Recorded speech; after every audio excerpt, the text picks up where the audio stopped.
This game is the spiritual successor of a genre that has been largely ignored, but has come back in a big way, capturing the old fans, drawing in new fans, and everyone in between. I am Chocolatier Games with Computer Figures Network, and today, I'm going to be taking a look at ShellShock Live. Cannon Fodder. ShellShock Live is a 2D tank game similar to the likes of Scorched Earth, or if you want to go even further back, Gorillas.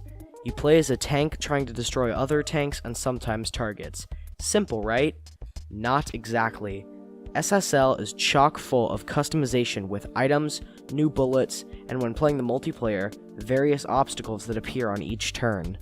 The variation ensures that no two games will be the same and each fight will be a challenge. The first thing that grabbed me was after each level when you unlock a new weapon, and upon my first unlocked, it shows the pure sheet of weapons that you can unlock, each with multiple stages of power.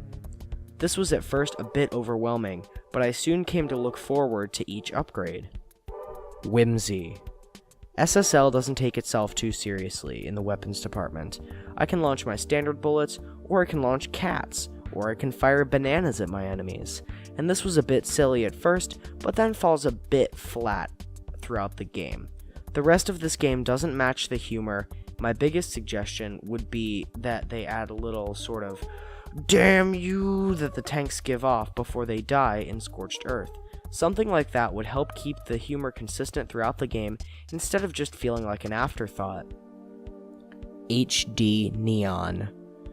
SSL steps away from the pixel art style of its predecessors, using smooth edges and semi-high definition art that isn't on its own too substantial, but there is one factor that makes it look amazing.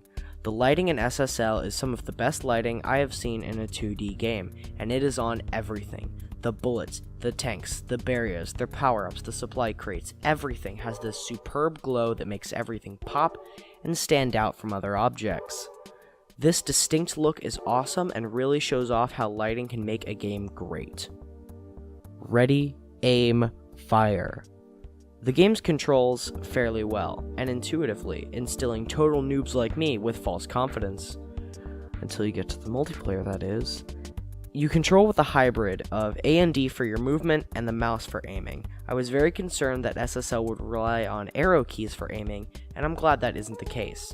The early turns will employ a lot of trial and error as you get your shots dialed in against your partner, and then you will have to account for their and your movement, as staying in one place is not the best idea and can lead to you exploding quickly. Some weapons work with this and help you get some damage in early without requiring a ton of skill, and some will reward your diligent aiming with high damage outputs. All of this put together gives a gameplay scheme that feels and looks good to play with. Wham Bam Alakazam. The sound effects and music are both good. Wouldn't say it's anything to write home about necessarily in the SFX department, but the music does a good job of maintaining the energy. SSL use metal and rock tracks instead of your standard electronic music, which is a nice break for the norm, and while I can't see myself downloading the soundtrack, it served its purpose well and was pleasant to listen to. Better find some friends. The multiplayer for SSL is the main component, and while the single-player missions can be fun, you will want to play against others. The multiplayer is very extensive and multiple modes are available. It is super easy to set up your own match, and then you have swaths of customizable options. Things like whether or not you want the wind, how much HP you want the tanks to have, and to choose the map. The latter one is important, and the default option is a random map, which can end up with you being screwed in a hole for the majority of the game. This has helped after the first 10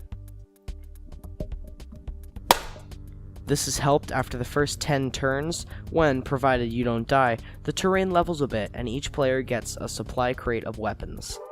The multiplayer is fun and the community is decent, considering how other communities are.